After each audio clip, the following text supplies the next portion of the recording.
Good morning, everyone. Morning. Since we spoke last, the President has continued to improve. As with any illness, there are frequent ups and downs over the course, particularly when a patient is being so closely watched 24 hours a day. We review and debate every finding, compare it to existing science and literature, weighing the risks and benefits of every intervention, its timing, as well as any potential impacts a delay may have. Over the course of his illness, the President has experienced 2 episodes of transient drops in his oxygen saturation. We debated the reasons for this and whether we'd even intervene. It was a determination of the team, based predominantly on the timeline from the initial diagnosis, that we initiate dexamethasone. I'd like to take this opportunity now, given some speculation over the course of the illness, the last couple of days, update you on the course of his own illness. Thursday night into Friday morning when I left the bedside, the President was doing well, with only mild symptoms, and his oxygen was in the high 90s. Late Friday morning when I returned to the bedside, the President had a high fever, and his oxygen saturation was transiently dipping below 94%. Given these 2 developments, I was concerned for possible rapid progression of the illness. I recommended the President we try some supplemental oxygen, see how he'd respond. He was fairly adamant that he didn't need it. He was not short of breath. He was tired, had the fever, and that was about it. And after about a minute, on only 2 liters, his saturation levels were back over 95%.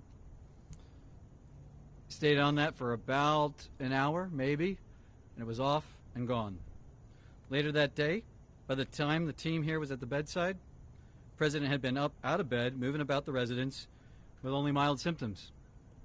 Despite this, everyone agreed the best course of action was to move to Walter Reed for a more thorough evaluation and monitoring. Now I'd like to invite up Dr. Dooley to discuss the current plan. Thank you, Dr. Conley.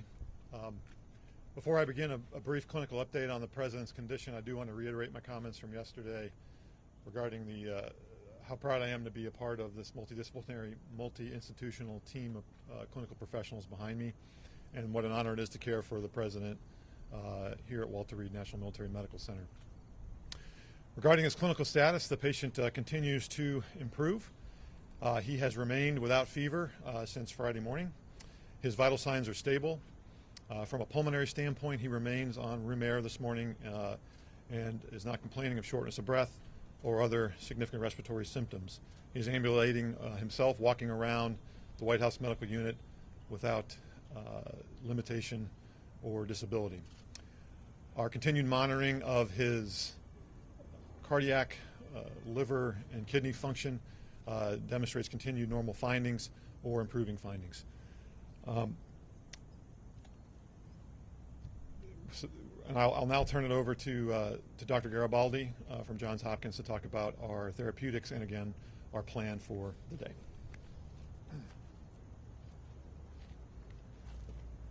Thank you, Dr. Dooley, and I just wanted to again reiterate what an honor and a privilege it is to take care of the President, but to be part of such a talented and multidisciplinary team here at Walter Reed. The President yesterday evening completed his 2nd dose of remdesivir. He's tolerated that infusion well. We've been monitoring for any potential side effects, and he has had none that we can tell. His liver and kidney function have remained normal, and we continue to plan to use a 5-day course of remdesivir. In response to transient low oxygen levels, as Dr.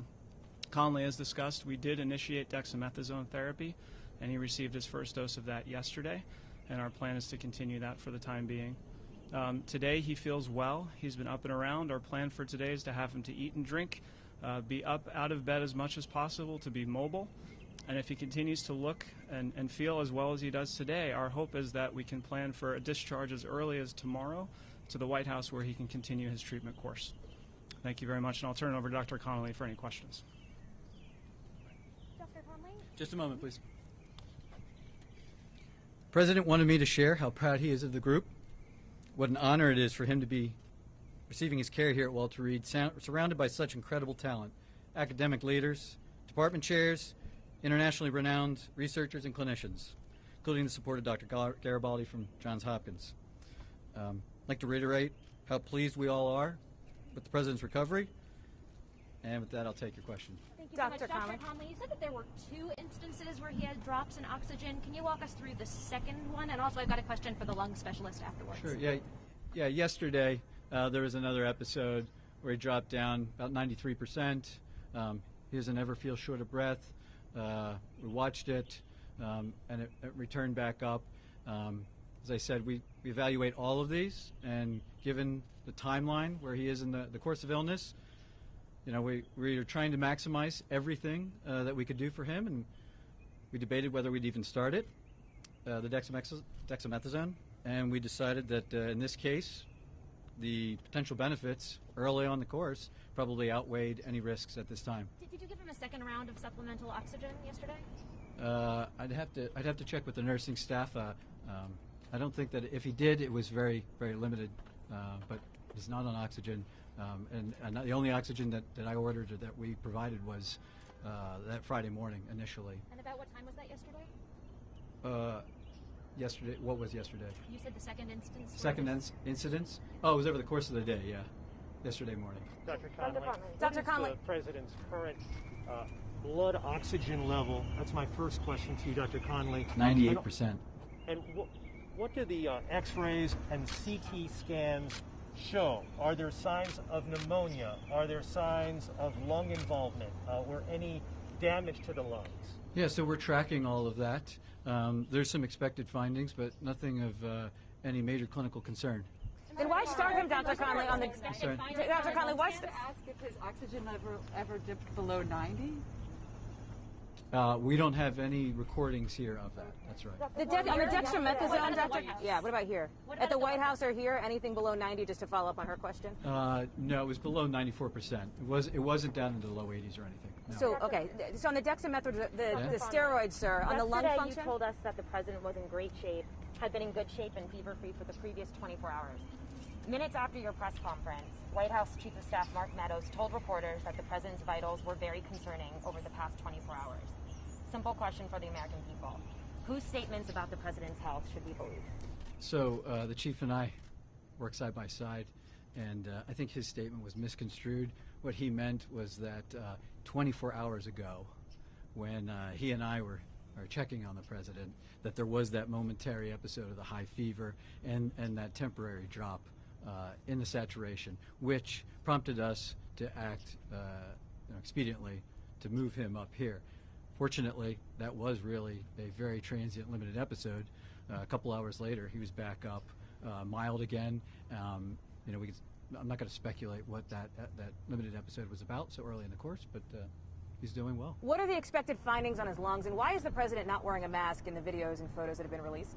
Well, the president wears a mask anytime he's around us, and we're all wearing our N95s, full PPE.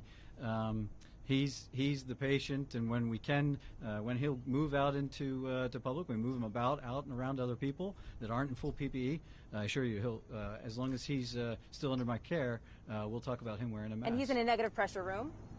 And the room is negative pressure? I'm not going to get into the specifics of his care. And can you answer the questions on the lung function? The lung function question, Dr. Conley? I'm sorry? The lung function question. Can you talk about that and what these expected I would findings? just share that, like every patient, we perform lung spirometry on him, and he's maxing it out. We told him, see what you can do, and it's over 2,500 milliliters each time. He's doing great. Yeah. But are your scans showing any irregularities in his lungs? Are there any obesities? Are there anything? To disclose that the president had been administered oxygen. It's a good question. Thank you. I was trying to reflect the upbeat attitude that the team, the president, that his course of illness has had. I didn't want to give any information that might steer the course of illness in another direction, and in doing so, it came off that we were trying to hide something, which wasn't necessarily true. So here I have it. He is the fact of the matter is that he's doing really well. He is responding, and as the team said, if everything continues.